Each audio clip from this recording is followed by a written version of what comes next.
I got so much motherfucking design on right now. Break it down, bring it back, make it clap. I got 3 old thoughts, new block, where that day. Bitches on my line, and you know.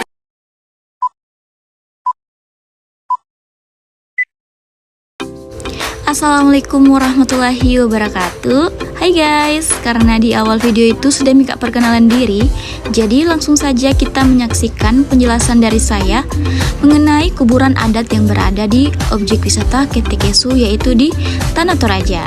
Nah, sebelum kita memasuki kuburan adat di Ketekesu, ini saya mau menjelaskan sedikit tentang apa saja yang ada di Ketekesu ini.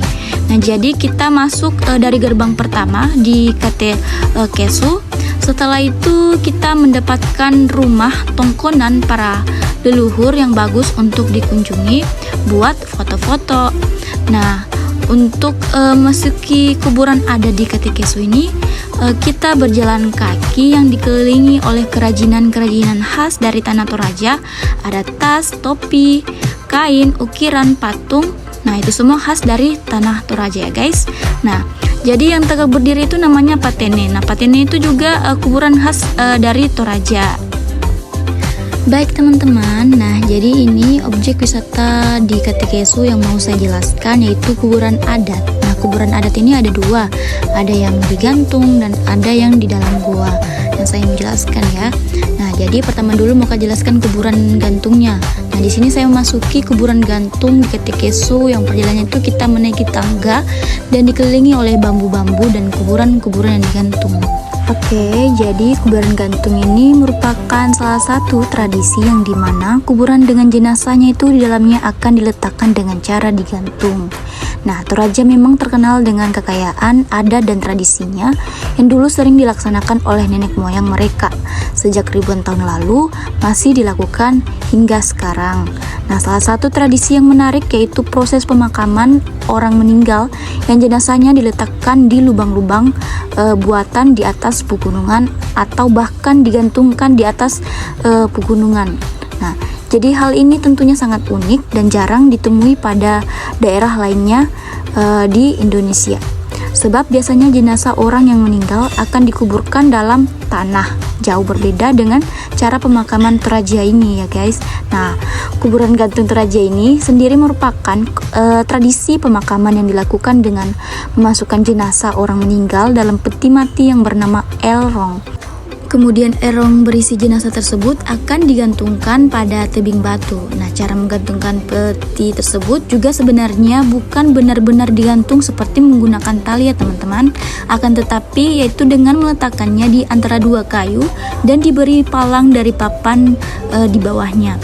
Setiap satu palang itu bisa digunakan untuk menggantungkan beberapa peti jenazah sekaligus. Bahkan ada yang mampu menampung 12 peti jenazah secara berjejeran. Nah, meskipun demikian tidak ada sama sekali aura horor dan tidak ada sama sekali berbau mayat meski banyak tengkorak yang berserakan dan peti mati yang sudah berumuran ratusan tahun. Nah, banyak dari orang luar bertanya-tanya apa alasannya jenazah tersebut digantung. Nah, jadi teman-teman, menurut kepercayaan masyarakat setempat bahwa masyarakat Toraja memiliki keyakinan setiap orang yang meninggal dunia masih bisa membawa harta miliknya ke dalam kehidupan yang lain. Karena itu pun mereka juga sering menguburkan harta benda bersama jenazah yang dikuburkan tersebut. Nah, setelah itu ada setempat juga menyatakan bahwa jika jenazah orang meninggal yang diletakkan di tempat yang tinggi, maka rohnya akan lebih mudah untuk menuju alam kehidupan yang baru.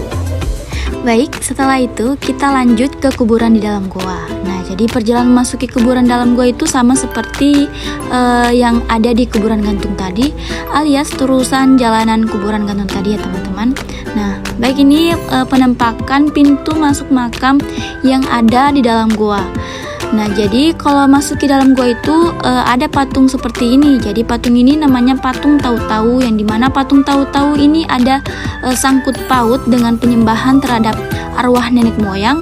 Oleh karena itu patung tahu-tahu ini harus dihormati, disembah dan diratapi. Nah, patung ini juga bisa sebagai penghubung antara manusia dan arwah yang meninggal. Baik, kita lanjut. Di sini saya sudah masuk dalam guanya teman-teman. Karena musim hujan, jadi guanya itu sangat licin. Jadi kita sebagai pengunjung itu perlu sangat berhati-hati agar tidak jatuh.